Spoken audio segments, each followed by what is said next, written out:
Al, weil ich so glücklich bin auf der einen Seite.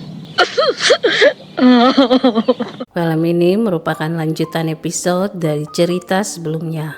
Pagi itu, Ali dan Amy kembali menjalani aktivitas dan pekerjaan mereka masing-masing. Namun, sebelum benar-benar berpisah, Amy sempat berbalik dan memandang Ali. Tatapan itu singkat, tetapi seolah menyimpan banyak hal yang belum sempat terucapkan. Ali pun membalas pandangan tersebut, seakan keduanya sedang berbicara tanpa kata-kata, sebelum akhirnya kembali melanjutkan kesibukan masing-masing. Setelah menyelesaikan pekerjaan, di tengah waktu santai bersama dua orang teman kerjanya, Amy kemudian menceritakan tentang hubungannya dengan Ali. Ia bercerita dengan perasaan yang mulai tumbuh, meskipun hubungan itu masih terbilang baru. Namun, teman-temannya justru mengingatkan Amy untuk berhati-hati. Mereka merasa Amy belum cukup mengenal Ali dan belum mengetahui seperti apa kehidupan serta masa lalu pria tersebut. Nasihat itu tentu membuat suasana percakapan menjadi lebih serius.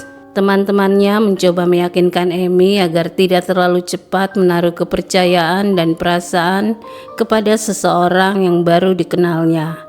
Bagi mereka, perasaan yang tumbuh terlalu cepat terkadang bisa membuat seseorang mengabaikan tanda-tanda yang seharusnya diperhatikan.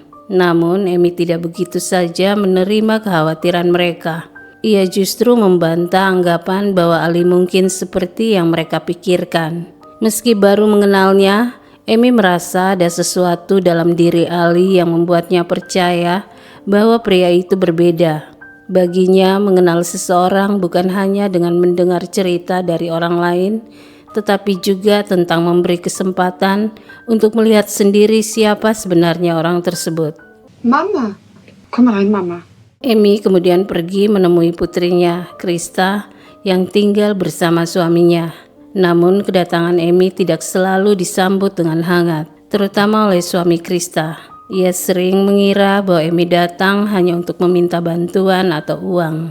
Akan tetapi, kali ini kedatangan Amy bukan untuk meminta apapun. Ia datang membawa sebuah kabar penting, sebuah cerita tentang perasaan yang perlahan tumbuh dan hubungan yang mulai ia jalani bersama Ali. Ketika Amy mengungkapkan maksud kedatangannya kepada Krista dan suaminya, Krista justru merasa geli dan mengira ibunya sedang bercanda. Dengan nada tidak percaya, ia bertanya apakah Amy benar-benar serius. Namun Amy dengan tegas membantahnya. Ia mengatakan bahwa dirinya benar-benar sedang jatuh cinta kepada seorang pria asal Maroko yang usianya jauh lebih muda darinya. Bagi Amy, usia bukan lagi sesuatu yang harus menghalangi perasaan ketika hati telah menemukan seseorang yang membuatnya merasa dihargai dan dicintai. Setelah menyampaikan apa yang ingin dikatakannya, Amy kemudian pergi meninggalkan mereka. Namun setelah Amy berlalu, suami Krista justru melontarkan komentar sinis bahwa Amy mungkin sudah tidak waras. Baginya, keputusan Amy terasa sulit diterima dan terlalu jauh dari apa yang dianggap biasa. Tetapi Amy tidak mendengar semua itu. Ia telah memilih jalannya sendiri, meskipun jalan tersebut mungkin akan dipenuhi tatapan heran, penolakan, dan berbagai pertanyaan dari orang-orang di sekitarnya. Sore itu Amy kembali mendatangi bar tempat pertama kali ia bertemu Ali. Ada harapan kecil di dalam hatinya bahwa Ali mungkin berada di sana. Ia memandang ke sekeliling, mencoba menemukan sosok yang kini semakin sering memenuhi pikirannya. Namun Ali tidak terlihat. Tempat itu terasa berbeda tanpa kehadirannya, seolah setiap sudutnya hanya menyisakan kenangan tentang pertemuan mereka. Sambil menunggu, Amy memesan minuman panas dan duduk seorang diri. Waktu terus berjalan, tetapi Ali tak kunjung muncul. Sesekali Amy melihat ke arah pintu, berharap sosok yang ditunggunya akan datang. Namun harapan itu perlahan memudar, hingga akhirnya Amy memutuskan untuk pergi dan kembali pulang dengan perasaan yang sedikit kecewa. Malam itu ketika Amy tiba di dekat apartemennya, Langkahnya tiba-tiba terhenti. Ia terkejut melihat Ali ternyata sudah menunggunya di sana. Seolah semua rasa kecewa yang sebelumnya ia rasakan lenyap dalam sekejap. Wajah Amy berubah cerah dan kebahagiaan sederhana terlihat dari tatapannya ketika akhirnya melihat pria yang sejak tadi ia cari. Ali! Guten Abend. Guten Abend. Mereka kemudian kembali ke apartemen bersama. Di sana, Amy menyiapkan makan malam untuk mereka berdua. Suasana terasa hangat dan sederhana, tetapi bagi keduanya, kebersamaan itu memiliki arti yang jauh lebih besar. Tidak banyak yang mereka perlukan malam itu, selain makanan, percakapan, dan kesempatan untuk kembali menikmati kehadiran satu sama lain. Setelah makan malam selesai, Ali mengeluarkan beberapa lembar uang dan menyerahkannya kepada Amy. Ia merasa tidak seharusnya mendapatkan makanan dan kebaikan Amy secara cuma-cuma. Baginya, pemberian itu adalah bentuk penghargaan dan tanggung jawab agar hubungan mereka tidak terasa seperti sebuah utang budi. Namun, Amy dengan tegas menolak. Ia mengatakan bahwa persahabatan mereka tidak seharusnya diukur dengan sejumlah uang. Bagi Amy, apa yang ia lakukan bukan karena mengharapkan imbalan, melainkan karena ia ingin berbagi dengan seseorang yang mulai memiliki tempat khusus di dalam hidupnya. Tetapi Ali tetap bersikeras bahwa menerima pemberiannya justru merupakan bentuk penghargaan terhadap persahabatan mereka.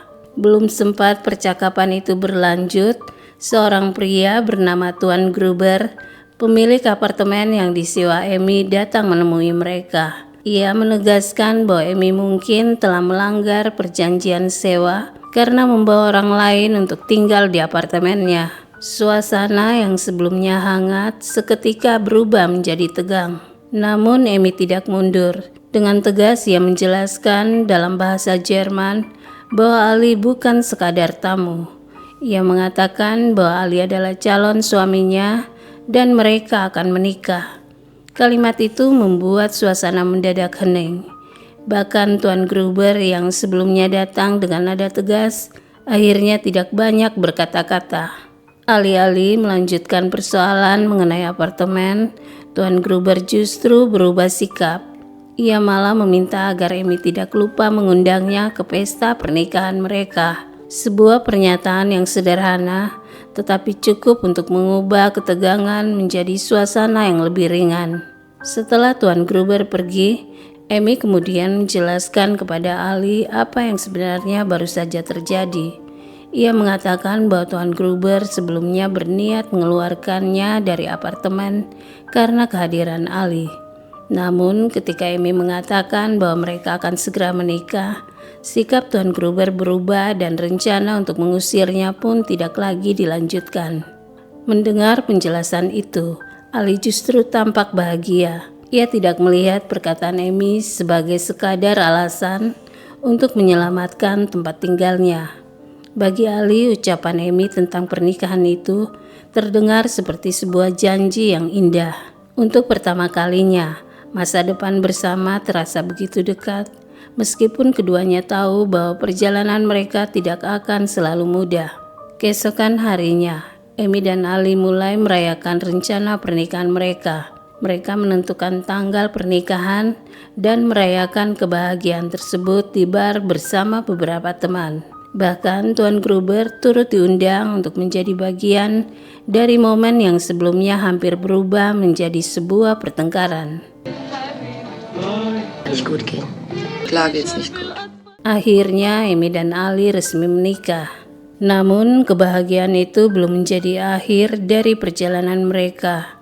Justru dari sinilah babak baru akan dimulai. Pada episode berikutnya, Amy akan memberitahukan kepada keluarganya bahwa dirinya telah resmi menikah dengan Ali. Sebuah kabar yang kemungkinan besar tidak akan mudah diterima oleh semua orang.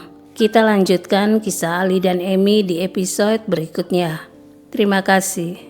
Lange Name, du. Emanuela Ben Salem.